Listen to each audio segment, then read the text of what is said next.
Hi, welcome to Actualol. These are some of the board games I've been playing lately. Starting with Bricks. This is a roll and write game from the designer of the Mind, Wolfgang Warsch, and that's why I wanted to try it out. It is very heavily inspired by the game Tetris, if you can see from the box here. And on your turn, well, you're going to be rolling these two dice that give you a shape. They tell you exactly which shape you have to draw on your sheet. So you've got a sheet, this is the end of the game, and you will be drawing from the bottom. You'll be imagining that it's falling down and then drawing that shape by sort of crossing out the blank areas and then drawing a shape around it and filling up part of your board. Then it's someone else's turn, they roll the dice, and on everyone's turn you have to place their piece down, the piece that they get. But when it's your turn, you do get the privilege of being able to re-roll the dice once. And that can be vital because this game is tricky to get the pieces in. It's probably even harder than real Tetris because you can so desperately want a really specific piece and it just never comes up because the dice don't give it to you. There are some clever tricks though that you can do. So at the start of the game, you'll be given some energy, and as the game goes on, you can collect more. And energy allows you to rotate pieces. Effectively, it allows you to pick a different shape from the same row. So if the dice came up with this, number 1, in white, you could spend 2 energy to switch to 3, or 3 energy to switch to 4. So it can be very expensive to switch the shapes. But that's what energy allows you to do. It also allows you to just pick, if you spend 5 energy, you can pick any shape that you want, which is a lot because it's very hard to come by. The way you come by energy is by placing a piece of the color that matches these dots onto those dots. So as the board fills up, you're going to be placing pieces that cover over these dots, and they all have a color. And if you can place a piece that matches the color of the dot, then you will score 2 energy. And then the more you get, you can then cross off when you use it. Also, that's going to get you points. So ultimately, it's a points game. The way you get points is by filling up. At the end of the game, you'll just count your completed rows. And so for a full row, you get 5 points. For 9 crosses in a row, that's 2 points. And 8 is 1 point. So anything less than 8 is 0. And as you get further up the grid, these rows will times by 2, and this top row is times 4 points. And it becomes so much harder to get these rows filled up as you're really having to make do with pieces. You run out of energy. Don't ever run out of energy. It's an absolute nightmare. There's these 3 bombs that you can use. They would be points at the end of the game, but if you use them, they allow you to blow up a piece so you don't have to take it. But that, again, 3 is not enough. And then if you manage to complete 2 or more rows with the same piece at the same time, you get bonus points for that as well. So imagine like in Tetris, where you've got the whole board filled up, except you've got that one thin gap, and you need that long piece, and it comes in and it finishes 4 rows all at once. Well, if you can pull that off, you're going to get loads of points for it. But I've never seen it happen. It's so hard to do in this game. So this is such a simple idea and it works brilliantly. This is one of my favorite roll and write games now. It's incredibly frustrating. It has all the great things of roll and write games. You're all using the same dice. That one reroll is just amazing because you'll roll something that someone else wants and then be like, no, don't write that down. I'm re-rolling it. Generally, you're doing it because you want something else. And so there's no downtime in terms of you're all using the same dice. And it has that desperation, the frustration of wanting exactly the right roll to come up. Loads of decisions in terms of where to put things. And then also a push your luck aspect in terms of getting points. Because one game I really tried to hold out for that long piece. I was going to score all 4 rows at once. And I just held out and I kept taking pieces and putting them in the wrong place, like either side of my canyon, and I just lost terribly because that long piece never came and I was just creating problems for myself further up the board. This is one of my favorite roll and write games. Absolutely straight in there. It's a nice small box, cool little theme, but just plays so much. Just is really fun to play. If you like Tetris at all, or you like roll and write games, absolutely recommend you check this one out. I think it's only in German at the moment, but you can just get the rules on BGG, and the whole thing is language independent anyway. So that is Bricks. Don't Get Got. This is from Big Potato Games. This is a very interesting, I want to call it a party game. I don't even know if that's right. It's a big group game that you play over a certain time period. You could play it over a day, a week, longer than that. It's up to you. What you're trying to do is complete secret missions amongst your friends and be the first one to complete 3 missions before anyone else. And you want to not get got, but you want to get other people. So, for example, you all are given this little wallet, which has 5 missions in, and then 1 mission which everyone has. And the 1 mission that everyone has is to just say to someone that's playing the game, guess what? And if they say what, you say, you got, and that completes a mission for you. And then you flip it to this nailed it side, and that's a point. So you've got one of the missions. What I love about that one is that that's always active. So you can say guess what to someone, and they will just be like, no, because they know that you're trying to do it. And you could try again later. Try it when they're tired or drunk or whenever, and you might get them if you can just get them at the right time when they're least expecting. And that's what's so fun about this game, is that you're playing it over a course of maybe a weekend. I played it at LobsterCon, which is my London on board local convention where we go to Eastbourne, and we played it over a couple of days. And so nobody can have their guard up for the whole time, or they forget about it. And that's when you've got to pounce. The other missions are even better because they are personal to you. So there's a whole bunch of missions in here. Nobody has seen them, especially if you've never played the game before. And so people know that they should be watching out for something, but they don't know what. And these things that you are asked to do, they're quite normal things. So I'm going to give you a couple examples, not too many because I don't want to spoil too much of the game for you. So for example, tell a player that your phone died and ask them to send a text for you. So this is something that you could absolutely imagine somebody doing and having done before, but because you're playing this game, you need to be on lookout for that type of thing. And I had one very similar to this, which was say that you've lost your phone, get your friend to call it. And I managed to do that. I came down for the morning, we'd gone for breakfast at this hotel, and then we went to play a game, and I was like, I can't find my phone. I left it. I went into the breakfast room, but it wasn't there. And I didn't even ask for them to call it. They sort of volunteered to. And it was just amazing. I couldn't believe I'd got away with it. So that was one of them. And here's another example.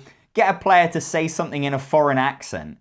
So it's just about trying to do it in the most subtle way possible and get away with it so that they can imagine it's real. And it's great. I've seen sort of almost a 50-50 split of people doing a really good job of and selling it and getting people to achieve their missions, and then also people just being wise to it, trying to get them at the wrong time. If you try and rush into it straight after you've started playing the game, give it a few hours and just do it when people have relaxed again. So I could totally imagine playing this on a holiday. You could play it with your family over Christmas. I'm going to be taking this on my stag do when I have that next year because I think it's perfect for that kind of thing. You could also play it. I think it has like 8 wallets in the game, so you could play it for 2 to 8 players, but you could get another copy and play it with as many players as you want, really, as long as you're just only getting the people in the game you're only doing the missions with them. So something just completely different, that I don't have a game that is remotely like this game, a game that you can play whilst playing other games. It's really ingenious, and maybe there's a bit of an issue with life in the terms of you will start to learn the missions if you keep playing them over and over again. But there's a fair few cards in here, and I would bet that if you just gave it 6 months and went again, you're not going to remember half of these things. So if you want something different and something you can play over a holiday or with a big group of friends, try out, don't get got. Right, Gravity Superstar is a game with an interesting video game inspired theme. I guess a bit like Tetris. This one is kind of like, you imagine like a platform game. So you've got a bunch of these boards depending on the player count. It scales really nicely, this game. And you are represented by a character, a pawn, and you are trying to get these lovely plastic gems. So it comes with this shiny bag, and there's these wonderful plastic stars that look like sweets. And they're going to be placed out in different spots on the board, and you are trying to grab them to get points. It's a very simple game. Anyone could play this game. On your turn, you pick one of your cards that represents how you move. So you're going to move in this world, and you're trying to get the most stars. So the core thing of the game with this Gravity Superstar is that you can change your gravity. So currently, I am stood on this little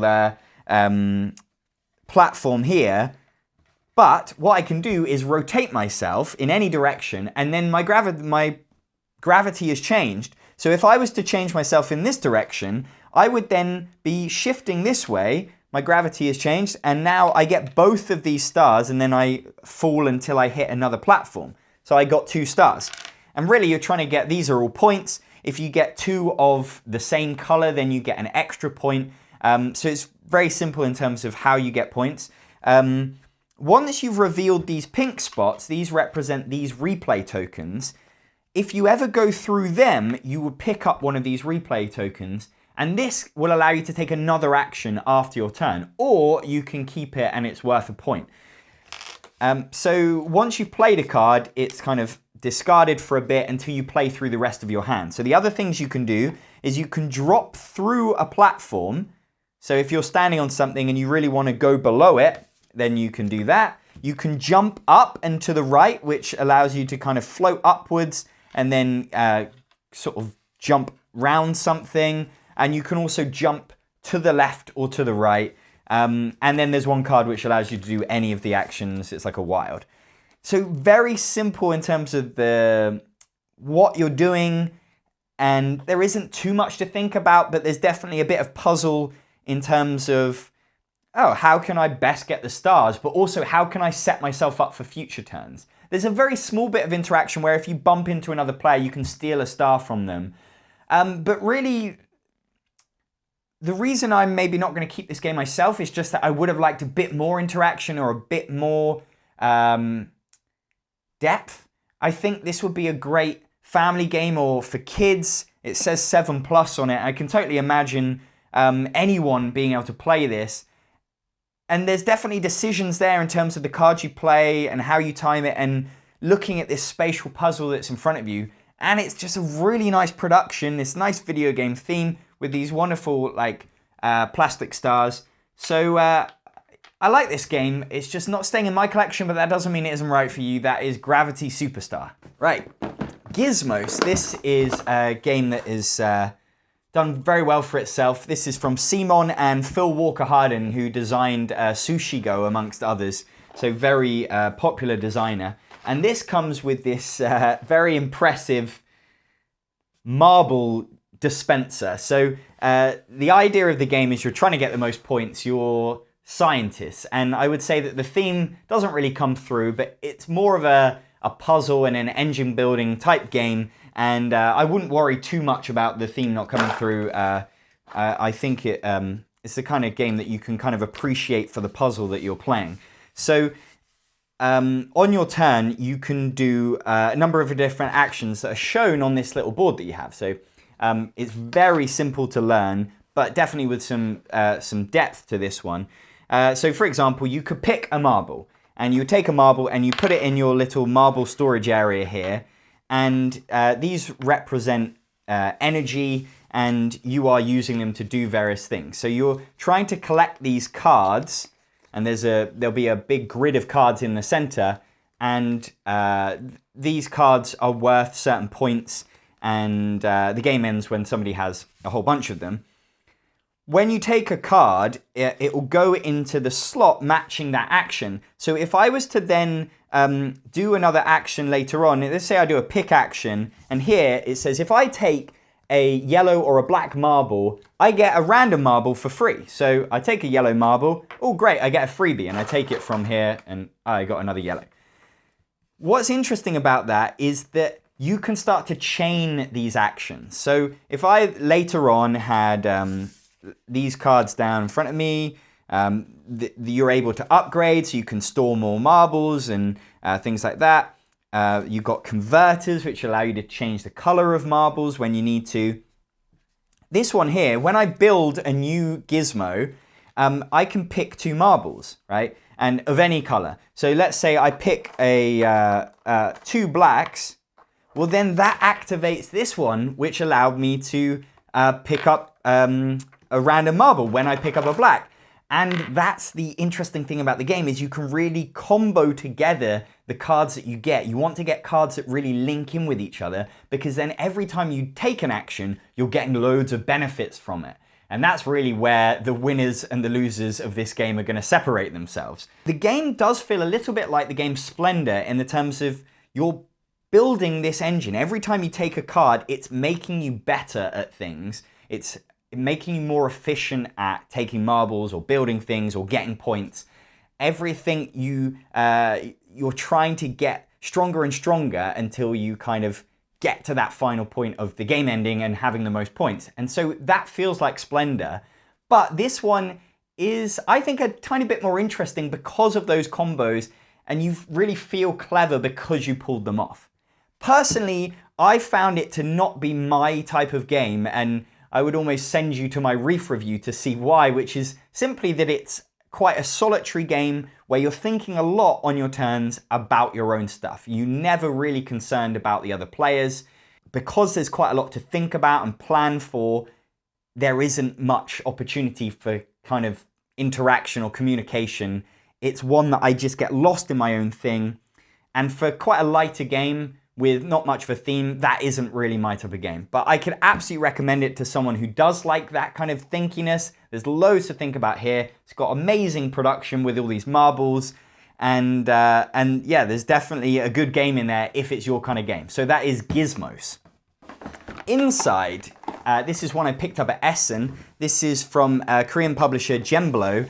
And this is a storytelling game. And the best way I can describe it is that it's like the game that you might play with your friends called Two Truths and a Lie, where you would tell 2 true stories about yourself and then 1 lie, and your friends or people you just met, it tends to work slightly better with,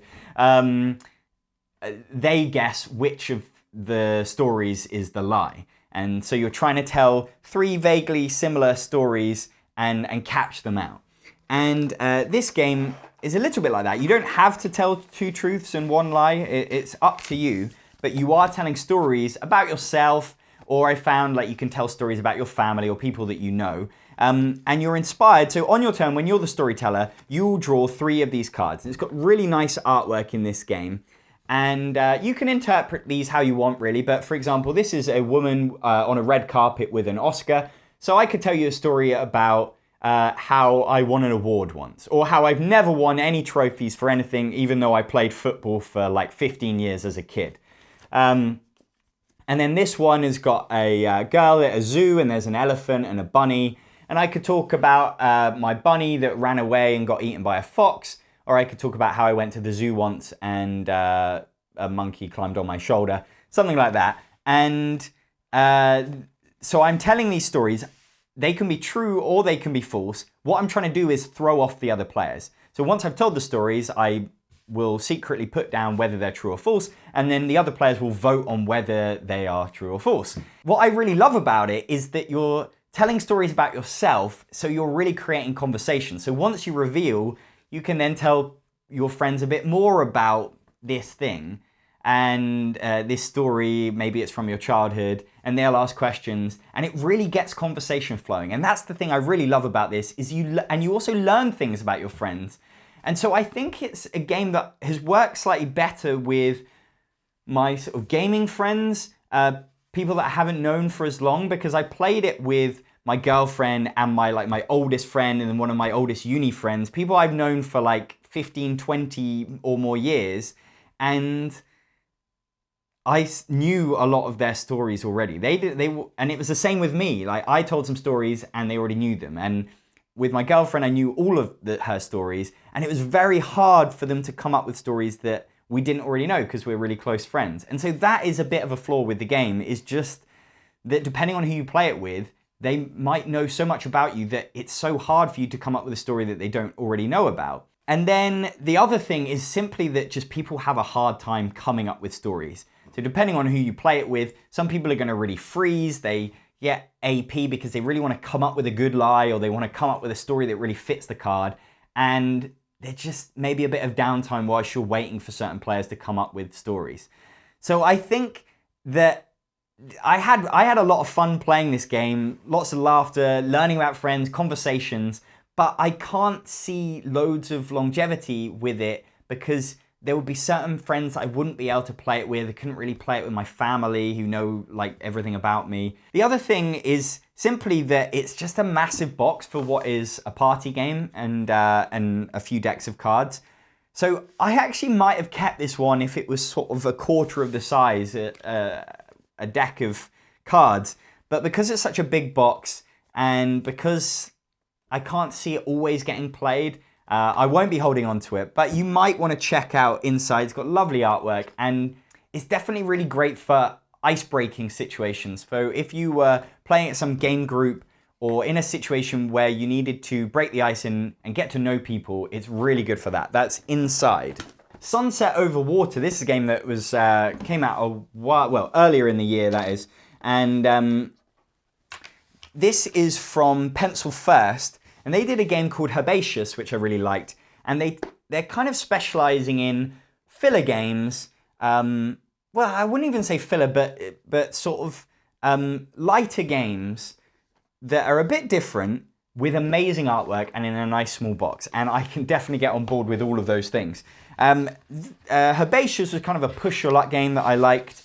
And this one is quite interesting. It's got these really nice paintings in, and the idea is that you are traveling around and you're getting up in the morning and you're going to paint landscapes. And you've got this big grid, bigger than this, of all of these cards, and you've got a wooden meeple, and every round, everyone will simultaneously pick one of their programming cards to decide exactly what they're going to do this round. And as you play through your cards, you won't always have the same option. So once you've used a card, you can't use it again. And there's also these objective cards that are asking, they're sort of commissions. So people are asking for certain types of paintings. So each of the paintings has certain things. So this is a mountainous landscape with a sunset. This one's a waterfall. This one's got flowers in it. And so you can see these objectives, they're public, and you're trying to get to those, but you're also trying to program yourself to get there maybe before other players. So what's really cool is that you pick the time you get up in the morning. So the person who gets up the first will be able to go out and paint first. They will also be able to sell their commissions first. So maybe you want to get up early and get in there quick. But it also determines how far you can travel and in what directions around this grid of cards, and how many paintings you'll actually do that day. So this one gets me up at 7:30, which is fairly early, but not the earliest, but it only paints me one landscape. Maybe I want to paint more this round. So there's a bit of push your luck in terms of what you think the other players are going to do, because if they get up before you, they might paint the paintings, they might go in the direction and paint the landscapes that you were going to do, in which case they're no longer available. And of course, they might get in there with the commissions, but if you maybe get up a bit later, or you play that card that allows you to paint more, then you could save those paintings for a future round, for a future commission. It's a really cool theme. It plays really quickly. This is like a 20-minute game, but there's plenty to think about. I really like that simultaneous like action selection and revealing, and the artwork is stunning as well, and in such a nice box. So yeah, I would highly recommend Sunset Over Water if you want that kind of lighter card game, and actually something that's quite different to any other card game that I own. So yeah, highly recommend that one. And then finally is Match Me. What color is this? This is a little party game that I picked up at Essen, and this is a game where you're working cooperatively and you're trying to think in sync with the other players. So everyone's got an identical hand of color cards that represent, I think there's 15 colors in a deck. And at the start of every round, 5 of those colors will be taken out of everyone's deck, the same colors. So you might take out yellow and orange. This is random, like gray and white. But you still got like a couple of blues and maybe a couple of greens, so different shades of green, that is, and a brown and a purple and a red. And then what happens is you take it in turns to answer a topic. So you're given, in the first round, you're given a topic. This one here is weather. And so then you have to pick a word that would relate to weather that you say to the group that would then get them to pick a color that you think you know what they would pick. So if I was to pick rain, which color blue would that be? There is actually a color which is described as water, so maybe it would be that. If I was to go with like storms, it could be gray, but then maybe it would be black. And we had one which was board games, and someone picked Monopoly, and they thought they were going for like green because of money, but half of us thought it was red because that was the original color of like the Monopoly box. And that's the challenge of the whole game, is you're just trying to match every single round. You play like 5 rounds and you're trying to get perfect matches. And I've never achieved that. And yet when you start it, you think, oh, this one's so easy. Oh, of course we've got this. And there are some rounds where you think everyone's just got it. And that's true. But that's what you need, because if you make one mistake, that's it, you're done. So it's surprisingly hard. And that frustrating thing where someone just makes a mistake. So it reminds me a little bit of the mind, where you think you're all thinking in sync, but then someone throws it. And that reveal at the end where you're, oh, we almost did it. Oh, did we do it? And then, no.